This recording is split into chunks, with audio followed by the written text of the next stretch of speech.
Namo tassa bhagavato arahato samma sambuddhassa. Namo tassa bhagavato arahato samma sambuddhassa. Namo tassa bhagavato arahato samma sambuddhassa.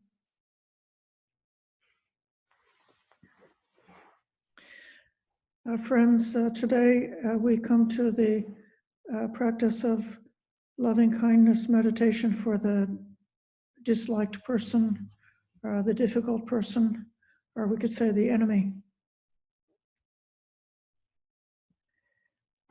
I can give a personal testimonial. One of the benefits of loving kindness meditation is protection from bad dreams.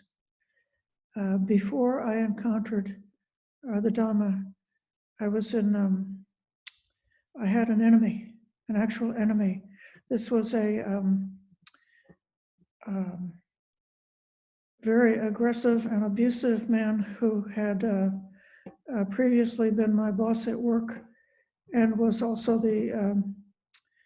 I was in a business relationship with him in the co-ownership of a townhouse.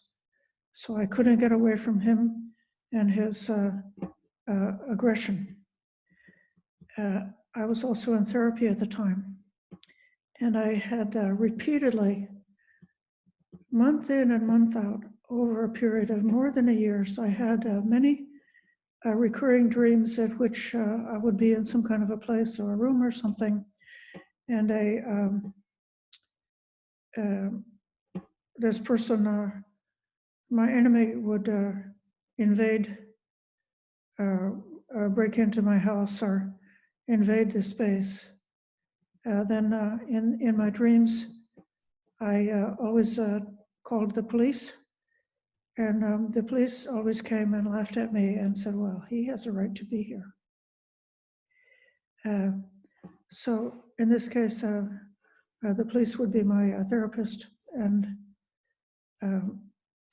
the being who had the right to be there was my own shadow, or the dark part of myself, the part of myself that I was not able to integrate, not able to accept, that which within me was repulsive and unpleasant. Then in encountering the Dhamma, the very first Dhamma teacher that I had was a bhikkhu, and he gave a retreat that included doing a baby meditation for loving kindness, where you take yourself, you make yourself a baby, and you hold yourself in your arms, and you just wish for a happy life to yourself as a baby. And then you do the same thing, you pick up your parents and the other people in your life and imagine them as babies and hold them, and in that innocent form, you wish for their happiness and success in life. After doing this, there came another dream in which my enemy was a kind of a weaker and less frightening than usual. He was in the form of an elderly Hitler who was going up and down the street looking for cars that had parked illegally or overstayed their time in parking. And then this old man was calling the police to try to get them ticketed. So from being that, monster who terrified the entire world, he was reduced to a weakened form. And then I took this person, I took my enemy in my arms and held him and extended to wish for his happiness and welfare. And then still in the dream, this little baby man bit me. He bit my finger. And I kind of like came up And this resolve, this determination came to me, and I spoke to him in my dream, and I said,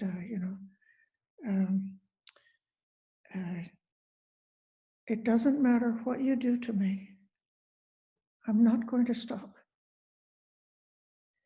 And that was the end of that bad dream.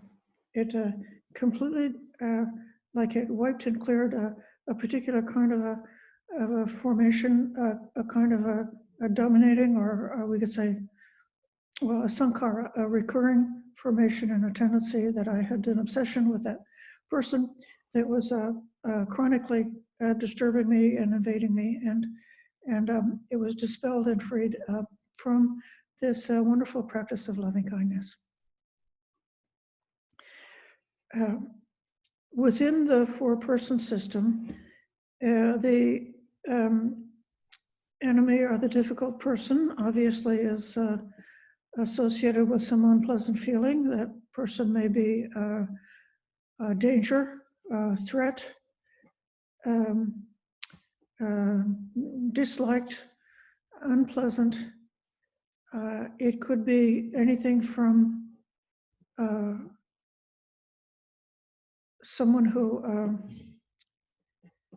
is a real danger to somebody who's merely annoying for some reason or another. And we know that this aversion, this dislike, whether it be someone who's triggering for anger, which is like something that comes up quickly, or whether that anger has settled into a kind of like ill will, an attitude of negativity that's a more chronic kind of attitude, or whether even it's been resolved into some kind of like a denial. Say we avoid thinking of that person, or we avoid speaking to that person, we avoid being around that person because we're trying to stay away from trouble. But that denial is still making a boundary and making a barrier to wisdom, that there's something in the world to which our heart is closed. And so recognizing that hatred and ill will are definitely fetters, definitely obstacles to our awakening, definitely obstacles to our happiness. We will do many kinds of practices in addition to the practice of loving kindness. We'll do many kind of practices to clear off, to find out how to prevent ill will from arising, and to abandon ill will after it has arisen.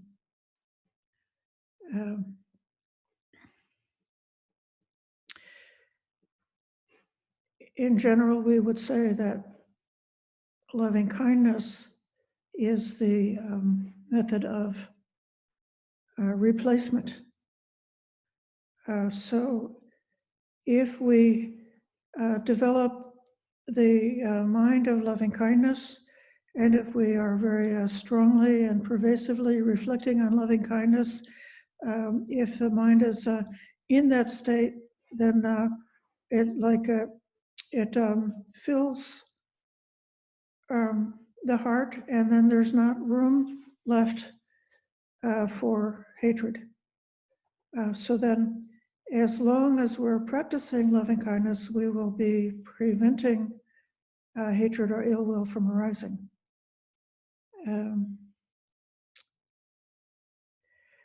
And that's good as far as it goes, but it's not the complete solution for ill will. Reason being that eventually, if the only means we have to dispel and prevent ill will is the practice of loving kindness, we will not be doing the work of insight, the reflecting and looking directly at ill will, seeing what it is, seeing the danger, seeing the dukkha in ill will, seeing how it arises, seeing the causation of it and the karmic consequences of it. And so then developing insight by reflecting about the dangers in ill will is another project that we must undertake in addition to the practice of loving kindness.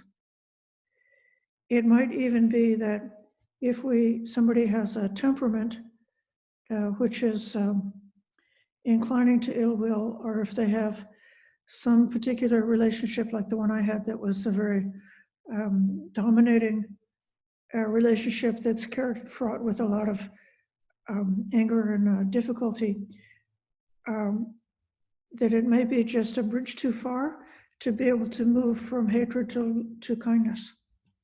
That the mind is not able to just turn off the hatred and turn on the loving kindness just like that.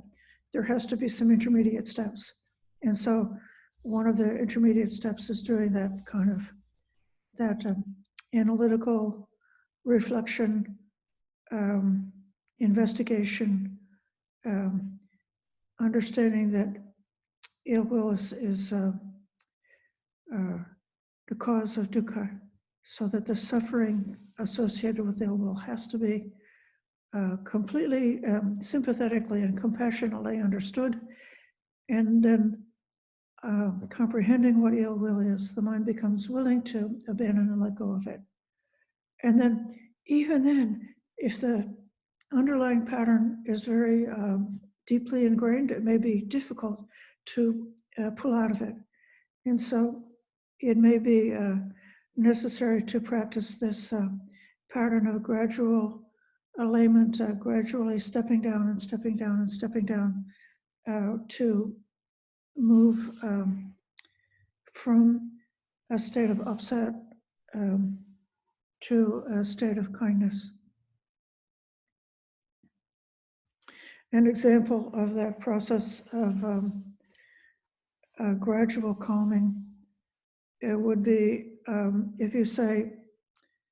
if you suppose that there's been a quarrel and it's very distressing, and so you're in a state of emotional distress, then it might be that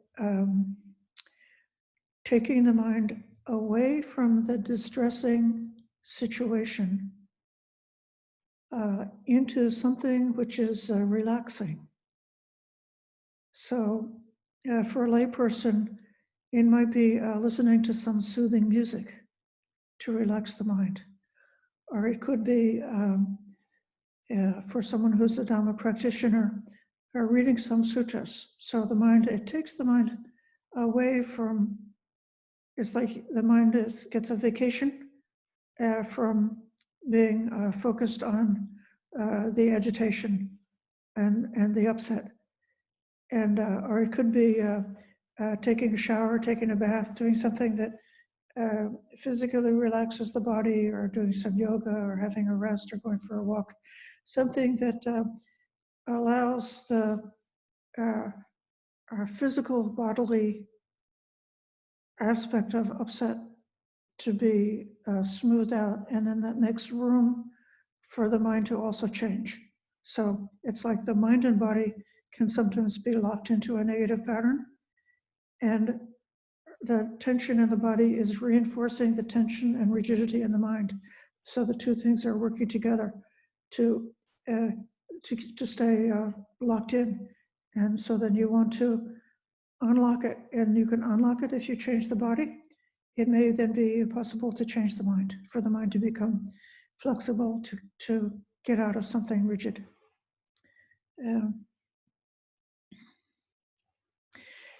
In the guided Metta meditation course that Bhante Sujato gives, his theory is that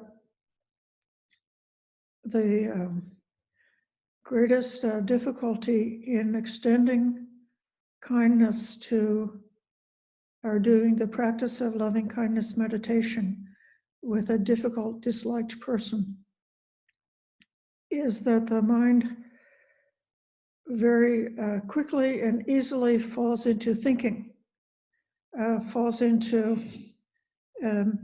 like worrying or obsessively thinking. Then you may be thinking, well,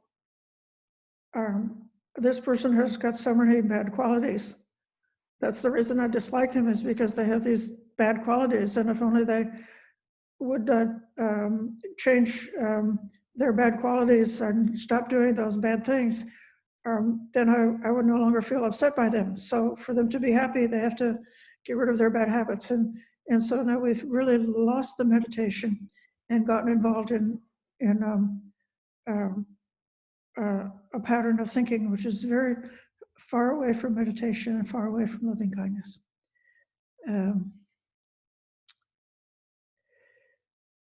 His idea, Bhante Sujata's idea, is that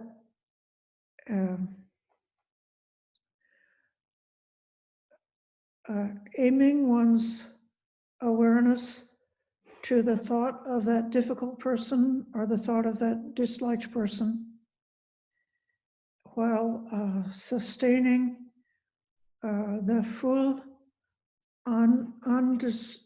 uninterrupted pattern of kindness, takes a lot of determination and a lot of focus. So even the previous meditation for the neutral persons, we had to arouse energy in order to get out of the apathy towards those neutral persons. And so that same energy that we've developed in the previous meditation, we then bring it to bear on the disliked person, but we have to be very firm and very almost like a rigid in being attached to the meditation procedure. He compares it to, Bhante Sujata compares it to taking a 4 feet by 8 foot piece of plywood from the house to the barn during a hurricane. So then you will be somehow have this board braced just so against the wind, like a sail. And as long as you have it, this large board at the right angle at the wind, you can, with great effort, make some progress to your destination.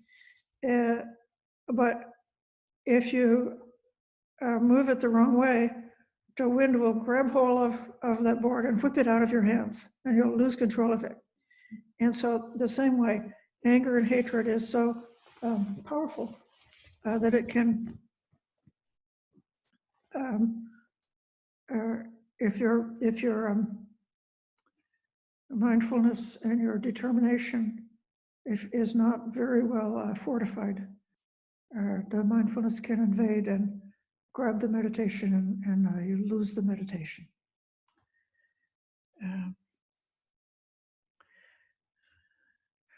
So then, in selecting an individual person, an individual difficult person, a disliked person,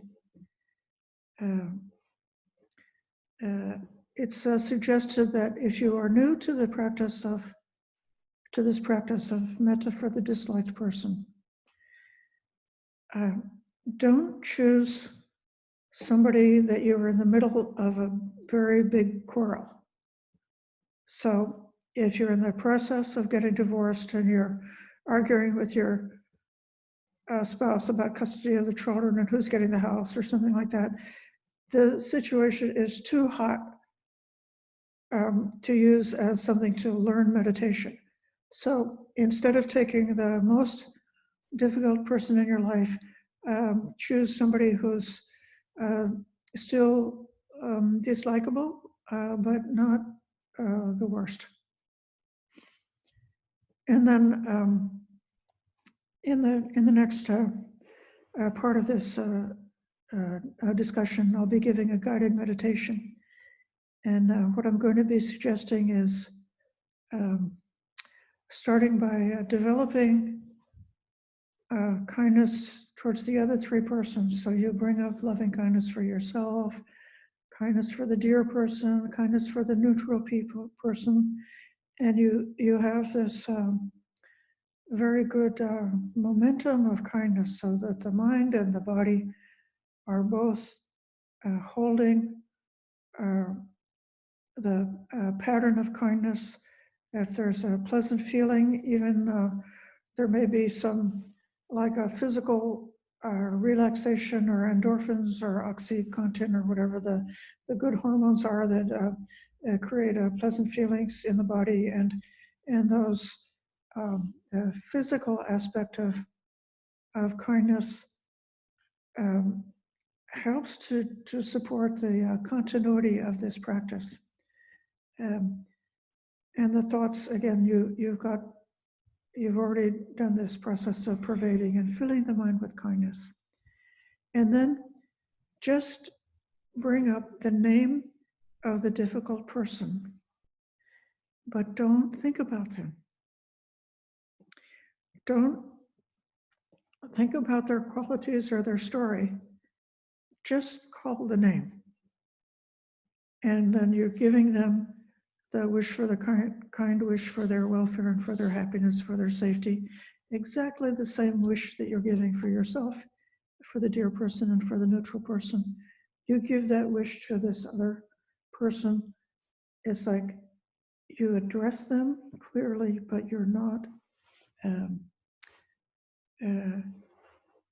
allowing yourself to think about the story.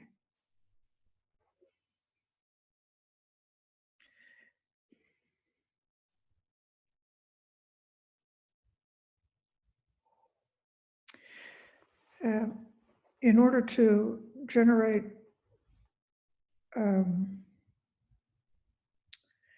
strength of the loving kindness practice, in order to be able to withstand the hurricane of disturbing thoughts associated with that disliked person, Bhante Sujato suggests a preliminary meditation on the earth element.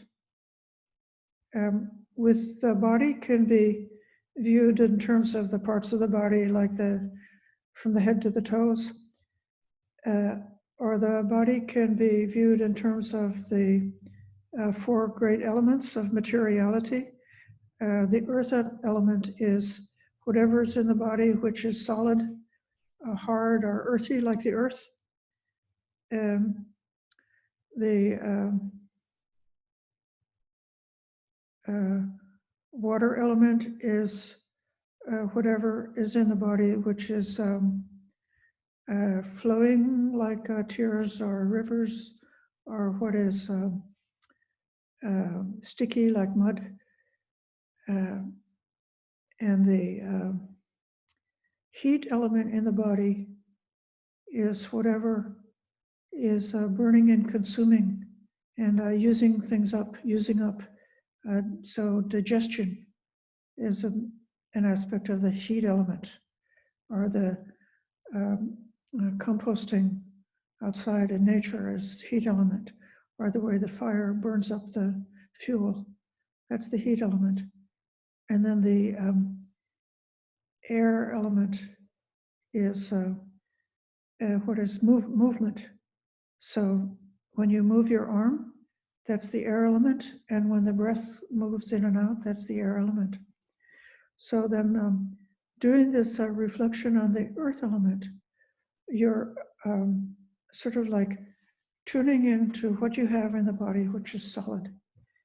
In a particular tuning into the skeleton and visualizing the skeleton of the body in the meditation posture being, like a great mighty tree or like a rocky mountain, something that's just solid and rigid and strong, and then bringing up that solid, rigid aspect to the metta meditation. So it's like you're saying, just the same way that years and years ago, before I ever heard of this, I spoke to my enemy was the little baby who bit me, and I said, it doesn't matter what you do, I'm still continuing this practice no matter what. And so that's the kind of a flavor that we get from bringing the feeling of the earth element and making our meditation very steady and unmovable. I'm going to pause here and take a few minutes to see if there's any questions or comments about loving kindness for the disliked person. And then after that, I'm going to offer a guided meditation on this for this practice. So whoever has a comment, I think you know how to unmute yourself and to speak.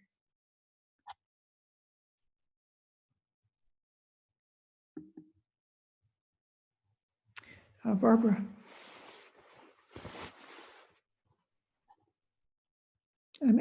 Barbara, I'm unmuting you. Oh, okay. There you are. Yes.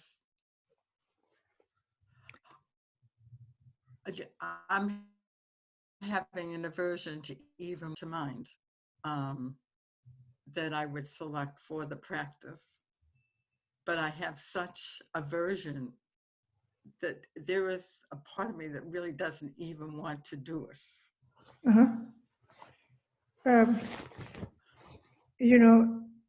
I really think, by the way, do not take a public figure who you only know through the news.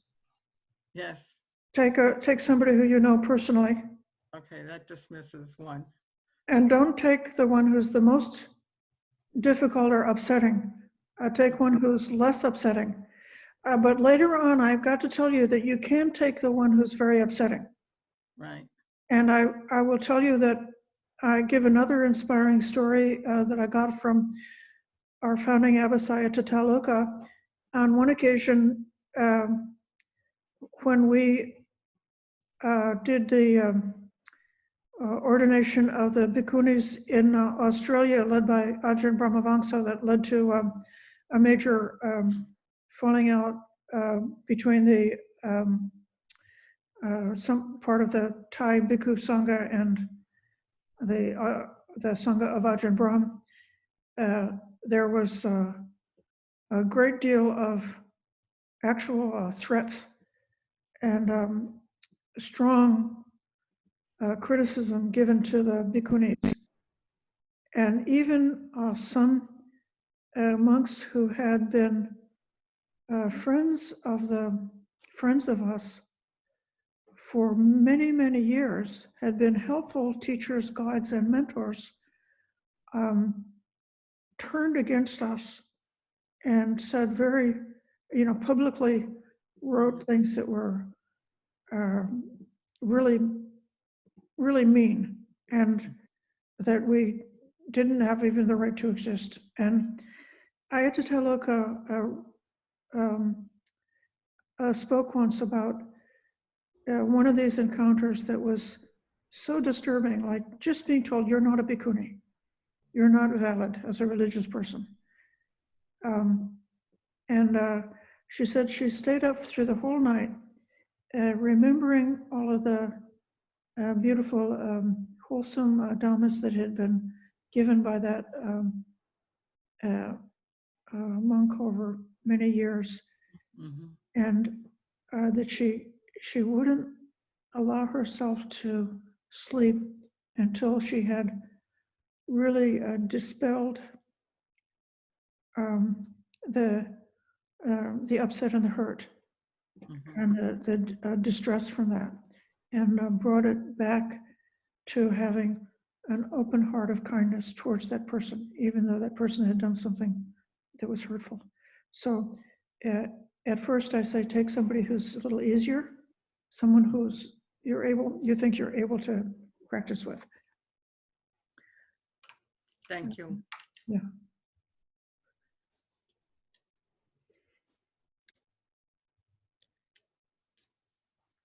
Any other comments about this?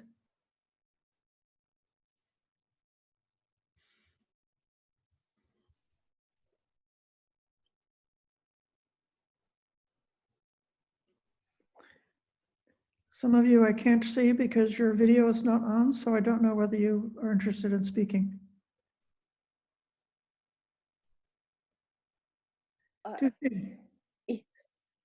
I also had as I came to New Zealand, there was so much resistance by one of the scientists, and I was really upset because I was new to the place and she had been here for like 30 years and she was really making my life miserable. And then subsequently, I listened to Ajahn Ram, and he said, when I go on thinking of her, I'm making. So then I started doing Metta meditation. It took 2 years, and somehow now she's really, really good with me, and she has changed. I don't know whether for some reason she's realized that she can't push me, and because I was not changing, I was very pleasant. I was giving her gifts for Christmas. I went on doing things, and she completely changed. Good. That's a really good example. Thank you. And I think acknowledging that this practice is difficult and challenging, it could take time. It could take a longer amount of months and years to come out of something that's arisen very strongly. We have the capacity for hatred coming up. It's like part of our animal nature. And so we shouldn't blame ourselves as being like completely evil because sometimes hatred and dislike are, these reactions are aroused in us. We have to just be forgiving and say, well,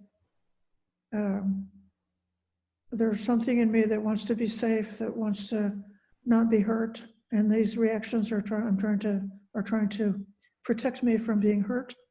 But then with the wisdom, especially it's the combination of metta practice and also realizing because of non-self, there's that within us which is not actually able, it's beyond being injured in that way. So even if somebody is hateful to us, it doesn't have to hurt us. It doesn't have to hurt us internally or spiritually. And then if we don't pick it up, then we're not perpetuating the anger. And if we're not perpetuating the anger, it makes space for the other person to be able to evolve and grow. Yeah.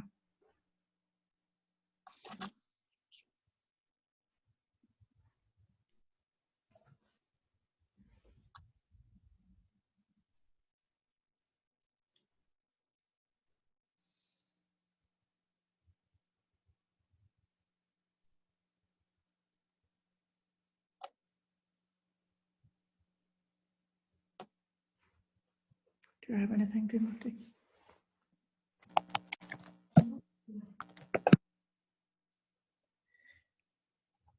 Okay, so if there's not any comments on that, let's come into meditation, and we'll take about 40 minutes for sitting together in meditation.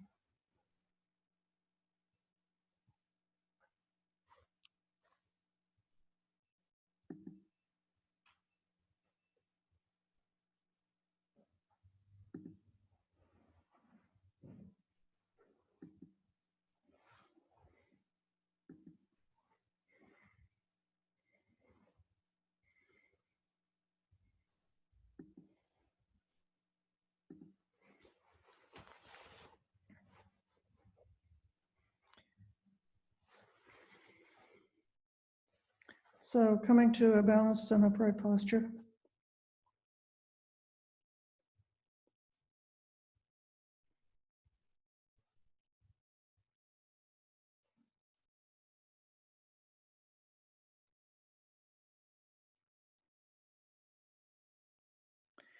Bringing full open awareness to the sensations in the body, aware of the posture in the body, the feelings in the body, aware of the state of mind, and just taking a few minutes to reflect and know what's it like right now.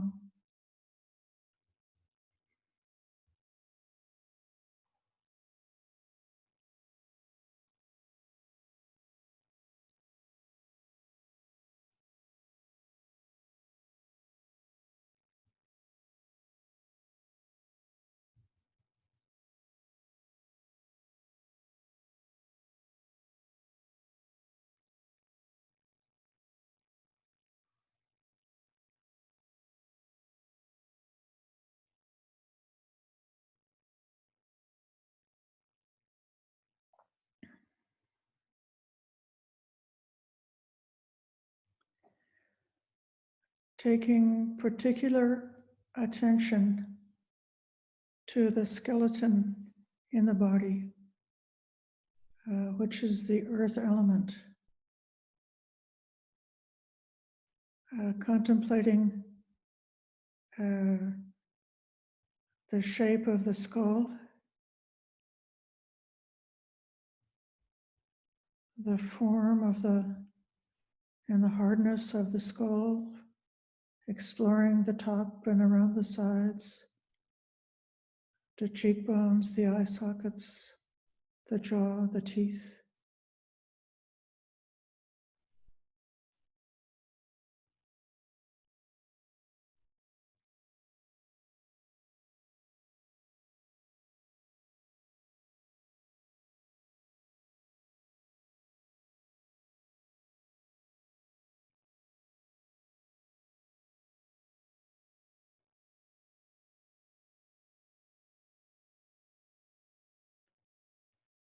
Aware of the spine, stacked together like a stack of blocks.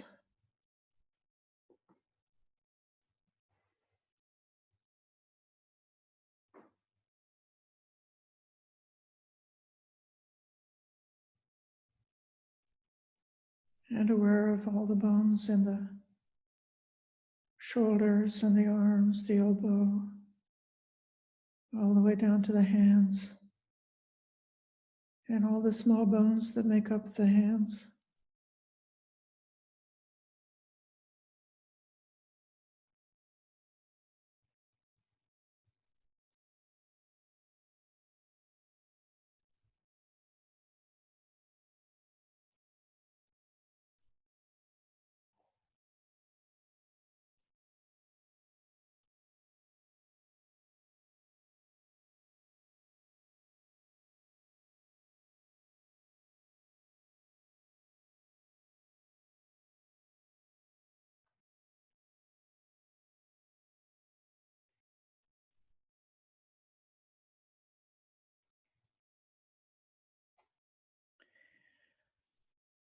Aware of the rib cage, which gently moves with the rise and fall of breath.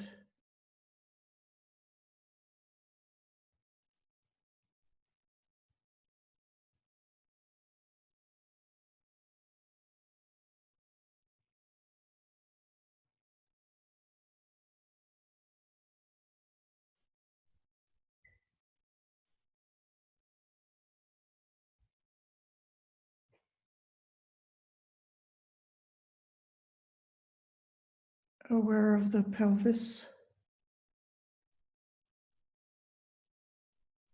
and the great bones of the upper legs, of the thighs, the knee bone, down the calf, the shins.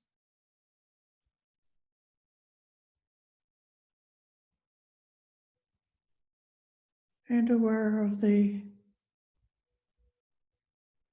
ankles and all of the small bones making up the feet.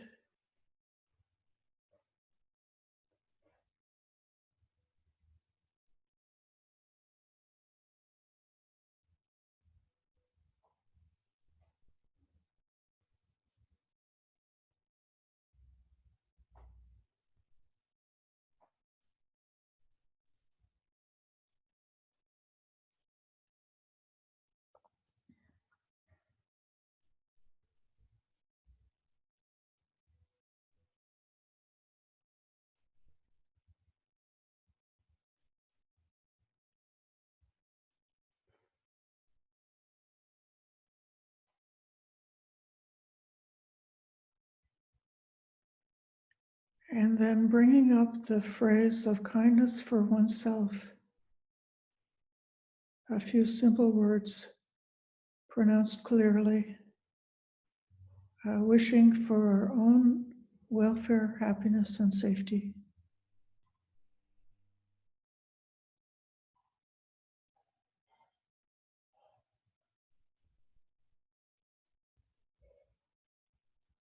Allowing that thought of kindness to pervade the entire body, all the way down to the bones.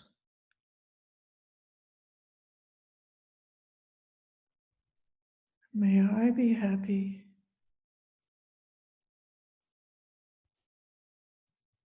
This mind and this body,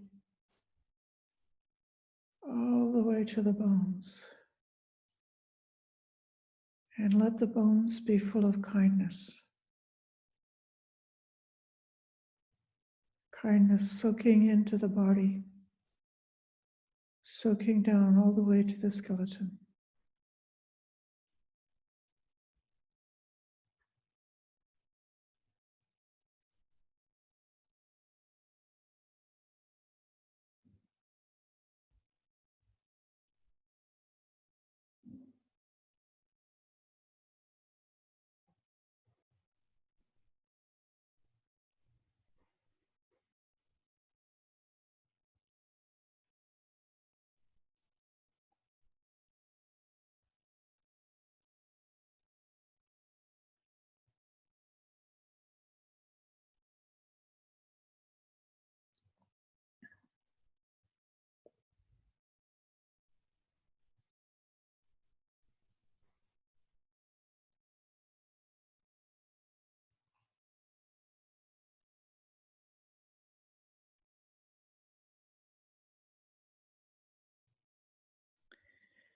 And bringing in the dear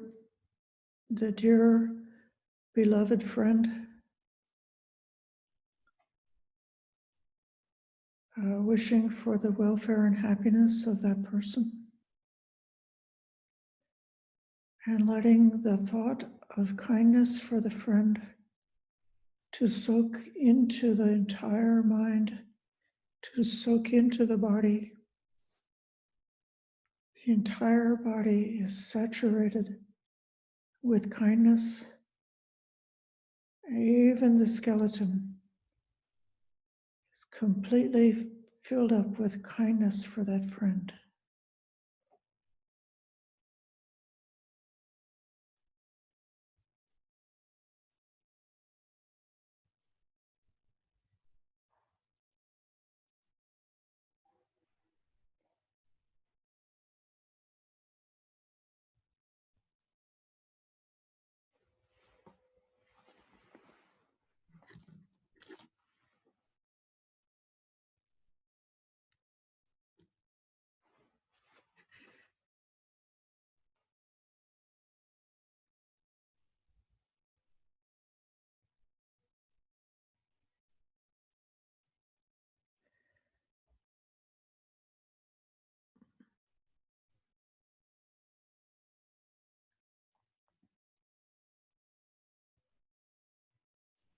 As if the skeleton was radioactive with loving kindness. The loving kindness is radiating out from the skeleton and filling the entire body and mind.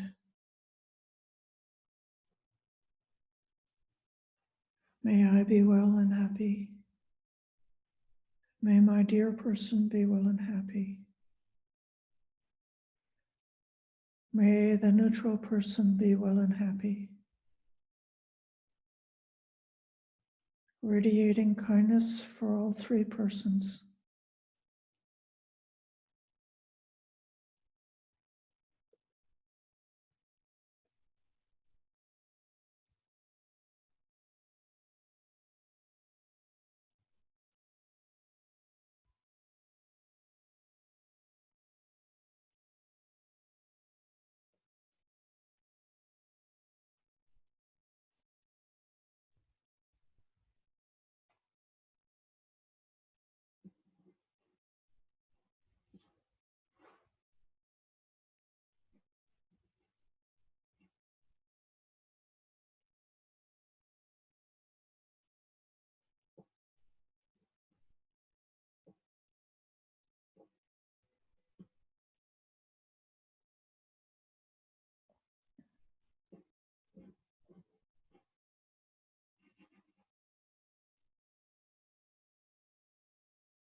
And when the thought of kindness is steady, bright, pervasive, shining forth, then bring up the name of a disliked person and let that same thought of kindness radiate for that disliked person. May they be well. May they be happy. May they have spiritual success. May they be safe.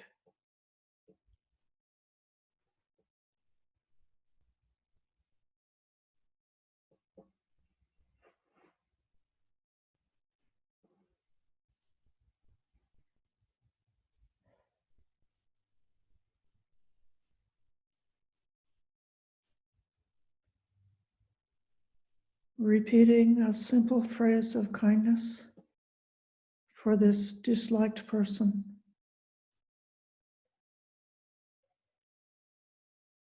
Aware of the feeling of kindness pervading the whole mind and filling the entire body, all the way down to the bones. Even the bones are full of kindness, radiating that wish of kindness for this person.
radiating and pervading that difficult person with the thought of loving kindness,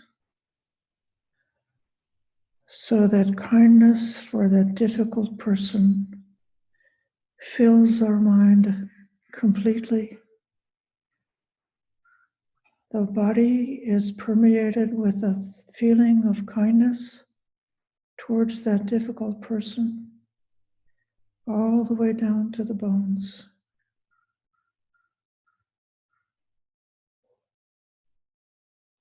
And bringing the thought of kindness to our neutral person.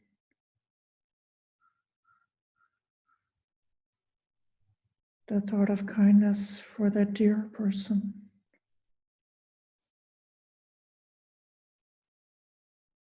The thought of kindness for our own self. Bringing that same wish for the welfare and happiness of our own self, of our dear friend, of our neutral person, and of the difficult person, back and forth and up and down. The thought of kindness radiating for all of the persons.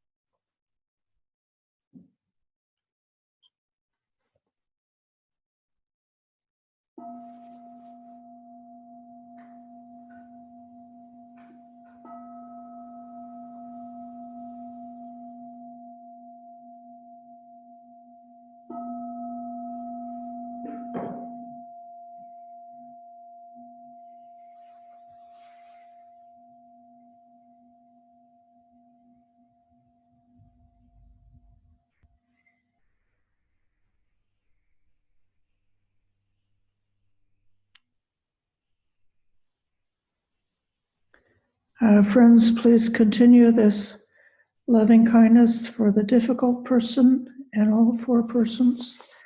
And we will meet again at 2:00.